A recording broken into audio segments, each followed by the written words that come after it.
কেদারনাথ থেকে বাড়ি ফেরার সময় হঠাৎ করে একটি মানুষের স্ত্রী পুরোপুরি উদা হয়ে যায়, না কোনো শব্দ না কোনো চিহ্ন, আর ফোন একেবারে পুরোপুরি বন্ধ। তার স্বামী তাকে খোঁজার জন্য পুরো ট্রেন তদন্ত করে, কিন্তু তারপরও তাকে খুঁজে পাওয়া যায়নি। কিন্তু 6 দিন পর যেটা সবার সামনে এলো, যেটাকে দেখার পর সবাই অবাক হয়ে গেল। তো দেখো, কয়েক মাস আগে তাদের বিয়ে হয়েছিল, নতুন বিয়ের আনন্দ, ঘরেতে খুশির আমেজ, এবং বিয়ের পর প্রথমবার তারা স্বামী স্ত্রী মিলে কেদারনাথ যাত্রায় গিয়েছিল। এবং তারপর তারা কেদারনাথে যায় এবং ভগবানের দর্শন করে, এবং তারপর সমস্ত কিছু ঠিকই থাকে। কিন্তু যখন তারা বাড়ি ফেরার সময় 5ই মে নন্দা দেবী এক্সপ্রেসের মধ্যে ওঠে, যে ট্রেন দেরাদুন থেকে গাজিয়াবাদ যায়, এবং তাদের হরিদ্বার পর্যন্ত পুরোপুরি ঠিকই ছিল, তারা কথা বলছিল, তারা হাসছিল। কিন্তু যখন রাত্রে হয় এবং তারপর মহিষ যখন ঘুমিয়ে পড়ে, এবং তারপর সে ঘুমানোর সময় ভাবে যে তার স্ত্রী তার পাশেই রয়েছে, কিন্তু যখন সে ঘুম থেকে ওঠে তখন দেখে যে তার পাশে সিট পুরোপুরি ফাঁকা, যেটাকে দেখার পর তার মাথা পুরোপুরি ঘুরে যায়। এবং তারপরে মহিষ প্রজ্ঞাকে ফোন করে, কিন্তু ফোন পুরোপুরি বন্ধ ছিল, যেটাকে শোনার পর তার পায়ের মাটি পুরোপুরি সরে যায়। এবং তারপর সে সময় নষ্ট না করে সোজা রেল পুলিশকে ফোন লাগায়, এবং তারপর রেল পুলিশকে সমস্ত ঘটনাটি জানায়।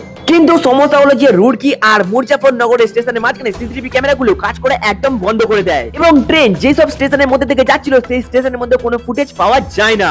এবং তারপর পুলিশ সেই আশপাশের এলাকাগুলোকে খোঁজার চেষ্টা করে, কিন্তু তারপরেও তাকে খুঁজে পাওয়া যায়নি। এবং পুরো লাস্ট লোকেশন কোথায় পাওয়া গিয়েছিল জানো? সেই লাস্ট গার্ড, যেটা সেই রেল লাইনের কাছাকাছিতেই অবস্থিত ছিল। এটাকে জানার পর বাড়ির লোকের কান্নায় ভেঙে পড়েছিল, মনীষের অবস্থা দেখার মতো ছিল। সোশ্যাল মিডিয়াতে কেস দ্রুতভাবে ভাইরাল হয়ে যায়, এবং পুরো দেশের কাছে একটাই প্রশ্ন, যে চলন্ত ট্রেনের মধ্যে একটা মহিলা কিভাবে উদা হয়ে যেতে পারে। এবং তারপরে হঠাৎ করে খবর আসে যে বিহারের বেগুসরাই গ্রাম থেকে হঠাৎই প্রজ্ঞাকে উদ্ধার করা গিয়েছে, এবং সে ছিল একদমই নিরাপদ, এবং সে একেবারে সুস্থ।